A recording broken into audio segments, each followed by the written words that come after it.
Tujuh perwira Polri telah ditetapkan sebagai tersangka perintangan keadilan atau obstruction of justice.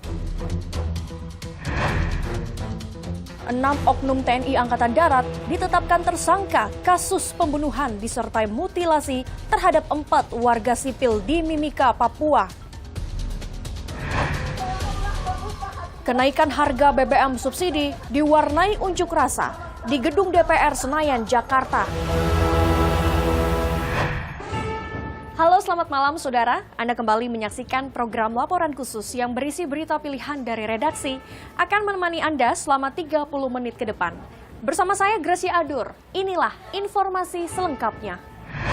Saudara, 7 perwira Polri telah ditetapkan sebagai tersangka perintangan keadilan atau obstruction of justice.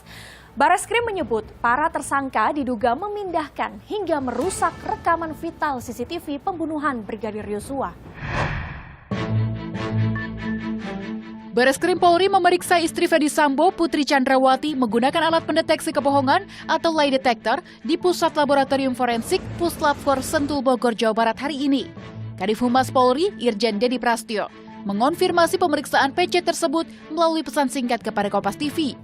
Di Puslap 4 Polri, sesuai info Dirtipidum. Riksa Poligram Lab 4, info jam 10. Ujar Dedi. Pemberhentian tidak dengan hormat atau PTDH sebagai anggota Polri.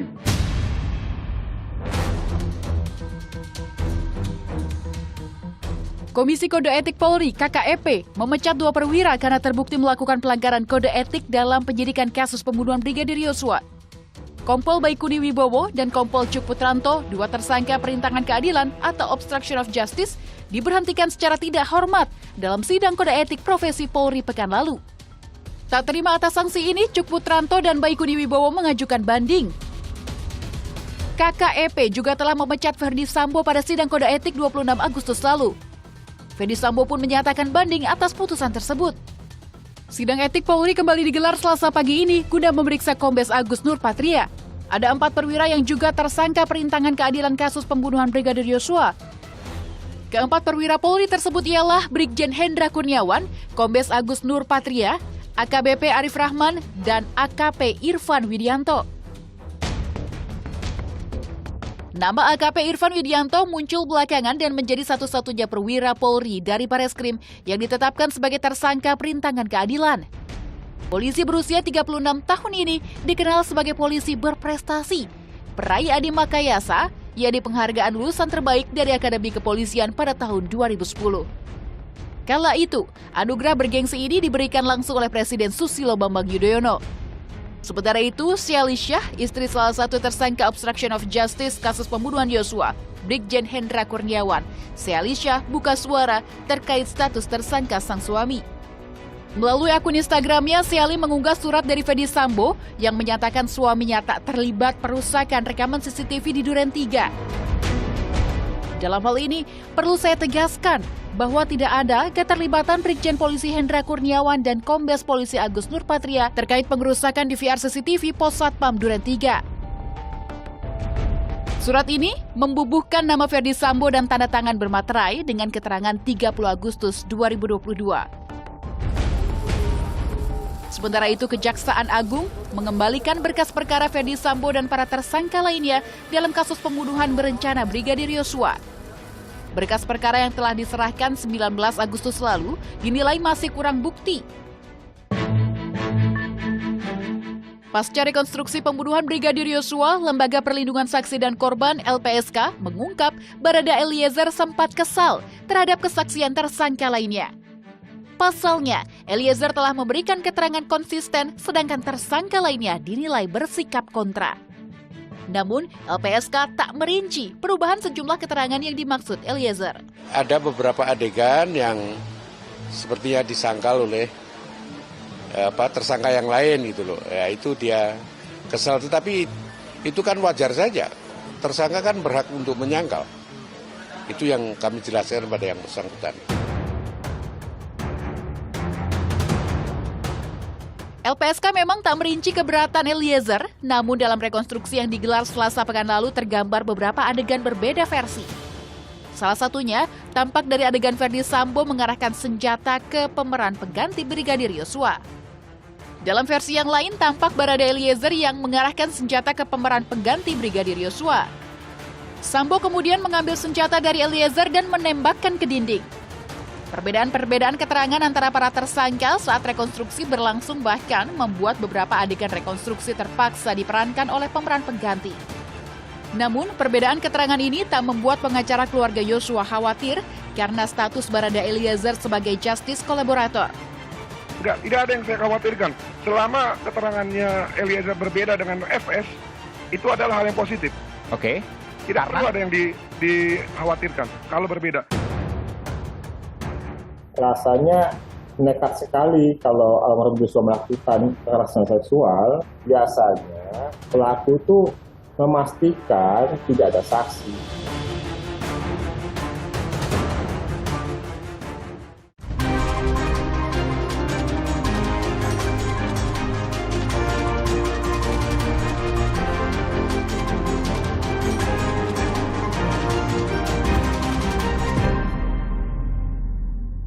Saudara, kondisi Putri Chandrawati yang tak kunjung ditahan meski berstatus tersangka menjadi sorotan publik.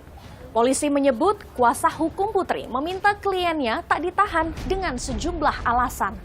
Sorotan lainnya, 10 orang ditetapkan sebagai tersangka kasus mutilasi 4 warga di Mimika, Papua. Mirisnya, 6 tersangka merupakan anggota militer aktif TNI Angkatan Darat. Komnas HAM mengungkap sejumlah laporan rekomendasi terkait kasus pembunuhan berencana Brigadir Yosua. Sejumlah catatan diantaranya, kesimpulan extrajudicial killing atau pembunuhan di luar proses hukum melibatkan aparat negara, yakni Irjen Verdi Sambo. Extrajudicial killing tersebut berlatar belakang dugaan kekerasan seksual. Dugaan kekerasan seksual yang kembali muncul sebagai latar belakang kasus pembunuhan Brigadir Yosua menimbulkan beragam tanggapan. LPSK menilai dugaan kekerasan seksual terhadap Putri Chandrawati janggal. Karena terduga pelaku almarhum Yosua itu kan supir dari IPC, anak buah dari Irjen FS. Jadi relasi kuasanya tidak terpenuhi. Rasanya nekat sekali kalau almarhum Yosua melakukan kekerasan seksual. Biasanya pelaku itu memastikan tidak ada saksi. Sementara masih ada orang lain di rumah itu KM dan S. Kalau IPC melakukan perlawanan setidaknya teriak aja mungkin KM dan S bisa dengar kan? Sementara itu, kondisi Putri Chandrawati yang tak kunjung ditahan meski berstatus tersangka menjadi sorotan publik. Selebritas Melanie Subono ikut menyoroti hal ini melalui akun Instagramnya. Ia membandingkan kondisi Putri Chandrawati dengan kasus Vanessa Angel, Baik Nuril, dan Angelina Sondah yang juga memiliki anak di bawah umur namun tetap ditahan. Aktor Jeffrey Nicole turut mempertanyakan perbedaan perlakuan terhadap Putri Chandrawati dengan warga sipil lainnya. Ia mengatakan, terus gimana nasib balita-balita yang dipenjara sama ibunya? Sementara itu, Polri menyatakan kuasa hukum Putri Chandrawati meminta kliennya tak ditahan dengan sejumlah alasan. Penyidik masih mempertimbangkan, pertama alasan kesehatan, yang kedua kemanusiaan, yang ketiga masih memiliki balita. Kasus seorang ibu yang tetap ditahan meski memiliki balita banyak terjadi di Indonesia, di antaranya 4 perempuan terpaksa membawa balita mereka selama ditahan lantaran melempari pabrik tembakau pada Desember 2020 di Nusa Tenggara Barat. Kisah Rohki Satin di Nunukan, Kalimantan Utara terpaksa membawa anaknya yang berusia 1 tahun 6 bulan ke penjara setelah divonis bersalah atas kasus calon pekerja migran non-prosedural. Ada pula NSB, seorang ibu asal Bandar Lampung harus membawa buah hatinya yang berusia 2 tahun ke dalam bui pasca terjerat kasus penjualan tak berizin. Sederet kasus penahanan seorang ibu yang memiliki anak di bawah umur hanyalah sebagian kecil dari banyak kasus serupa yang terjadi di negeri ini. Pantaskah keadilan hukum bagi mereka yang papa? Atau keadilan hanya milik kaum sosialita?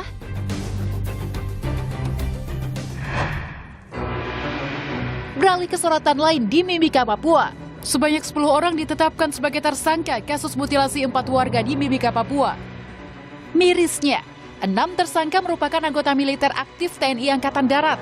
Mereka adalah Pra-KPR, Pratu RAS, Pratu RPC, dan Pratu R. Bahkan, 2 diantaranya merupakan perwira menengah, Mayor Infanteri HF, dan Kapten Infanteri DK. Seluruhnya bertugas di Brigif 20 Kostrat Imajaya, Kerabo, Papua. Seluruh tersangka dari militer kini ditahan di Subdetasemen Polisi Militer Mimika selama 20 hari untuk menjalani pemeriksaan. Terbaru, Panglima TNI menyebut 2 anggota TNI lain juga terlibat dan masih dalam pemeriksaan. Para tersangka telah menjalani proses rekonstruksi pada Sabtu 3 September lalu. Rekonstruksi dengan 50 adegan digelar di beberapa tempat, mulai dari lokasi kendaraan korban dibakar hingga lokasi mutilasi. Dengan pelaksanaan rekonstruksi ini, dari kami penyidik, memang ada fakta-fakta baru yang kita temukan, dan itu nanti akan kita tindaklanjuti dengan melaksanakan pemeriksaan tambahan. Dari keterangan Polda Papua, 4 korban mutilasi sempat bertemu beberapa tersangka pada Senin 22 Agustus 2022 sekitar pukul 21.50 waktu Indonesia Timur di SP1 Distrik Mimika Baru. Diduga pertemuan ini awalnya merupakan transaksi penjualan 2 pucuk senjata jenis AK-47 dan FN yang akan dibeli korban dari para tersangka senilai 250 juta rupiah. Tak disangka, transaksi justru berujung perampokan dan pembunuhan 4 korban di lokasi. Para tersangka bahkan memutilasi tubuh korban. Jenazah korban dibungkus karung dan dibawa ke sungai Kampung Pigapu, Distrik Iwaka, lalu dibuang. Selanjutnya, para tersangka menuju jalan masuk galian C Kali Iwaka untuk membakar mobil sewaan korban.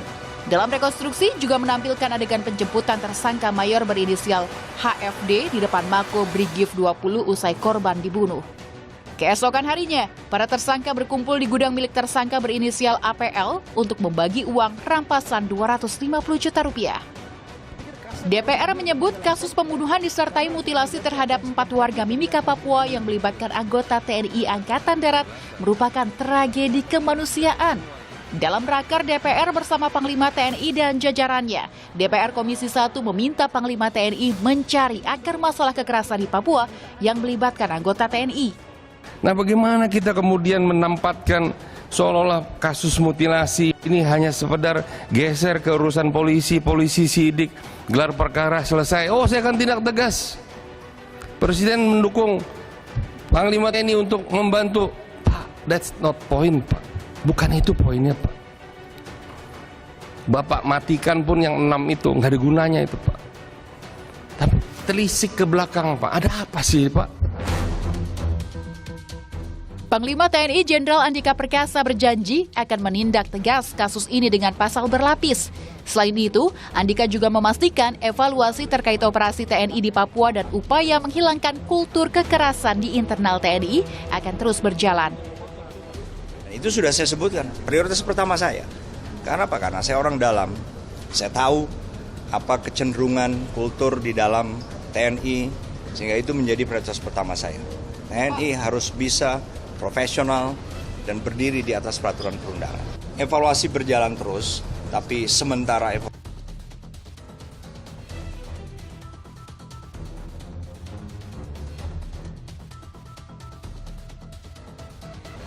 evaluasi berjalan, hukum pun harus ditegakkan.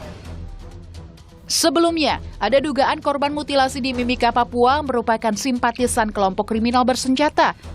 Komnas HAM menyebut kasus penjualan senjata oleh oknum TNI ke KKB adalah masalah lama di Papua.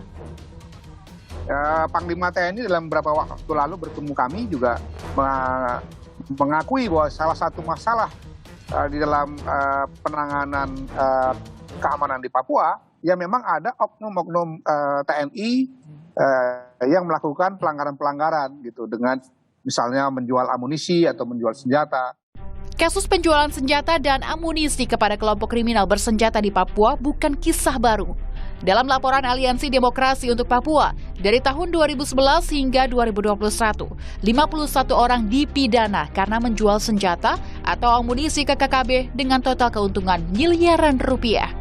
Latar belakang pelakunya beragam, mulai dari warga sipil, anggota Polri, hingga prajurit TNI.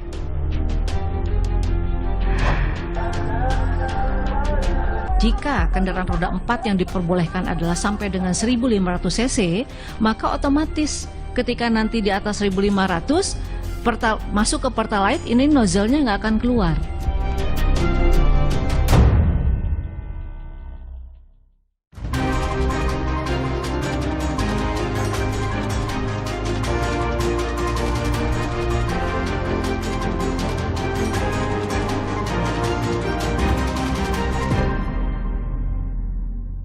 Saudara, kenaikan harga BBM subsidi diwarnai unjuk rasa di gedung DPR Senayan, Jakarta. Pertamina sempat berwacana mobil pribadi dengan kapasitas mesin di atas 1.500 cc kemungkinan tidak diperbolehkan menggunakan Pertalite. Akankah wacana ini akan diberlakukan pasca kenaikan harga BBM?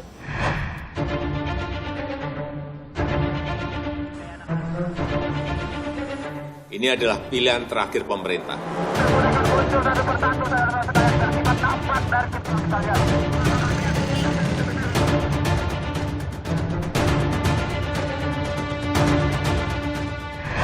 Teman-teman, bersama-sama kita akan terus berjuang meminta kepada pemerintah untuk tidak malu menurunkan kembali harga BBM.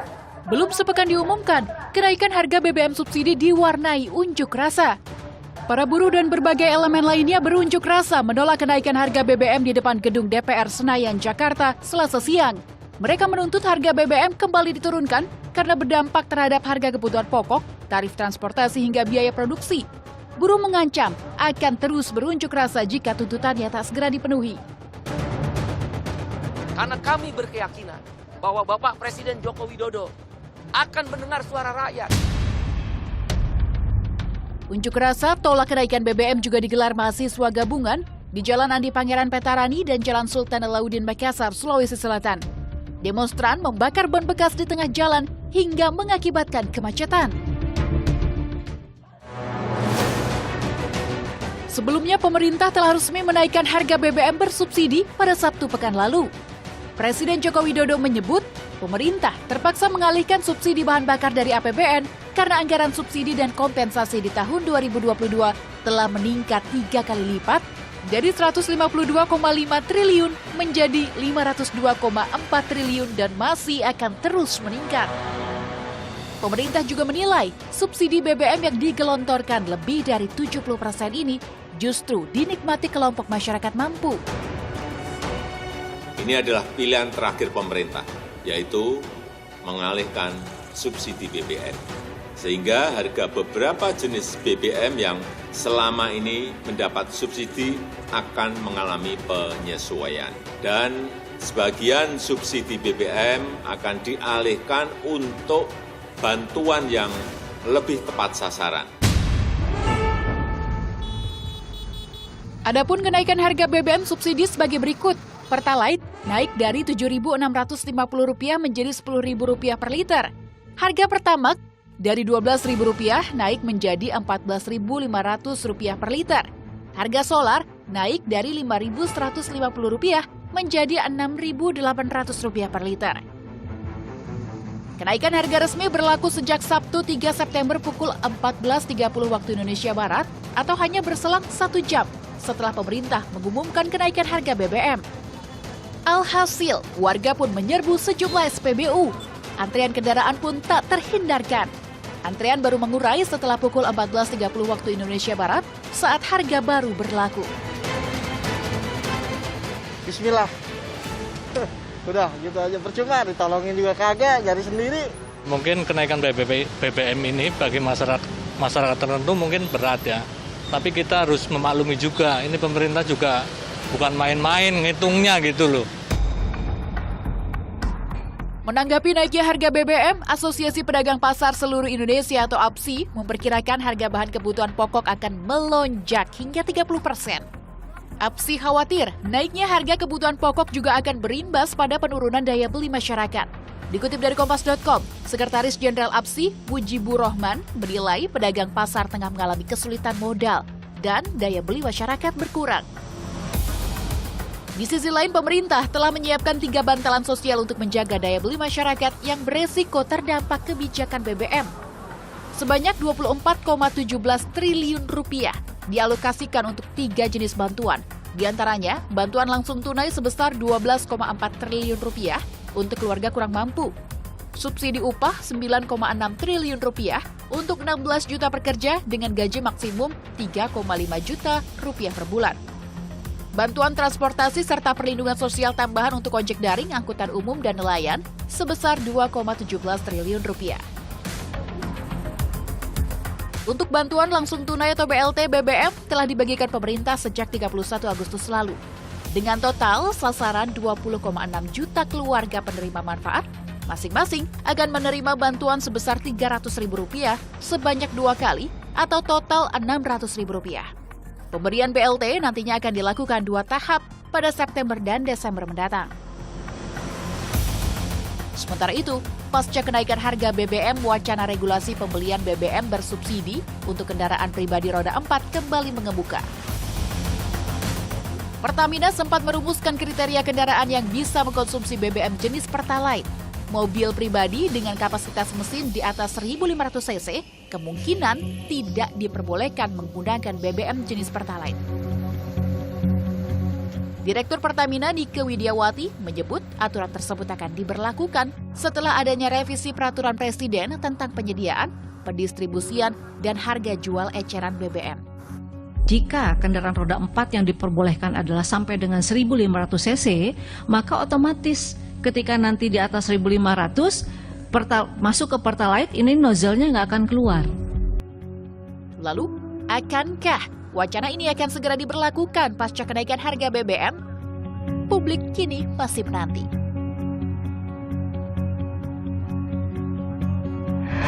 Informasi tadi sekaligus menutup perjumpaan kita. Situasi memang terus membaik, namun kita tetap waspada karena COVID-19 masih ada. Selalu pakai masker saat beraktivitas di dalam ruangan, vaksinasi lengkap dan booster untuk perlindungan sempurna demi imunitas kita semua. Saya Gracia Adur, pamit undur diri, sampai jumpa.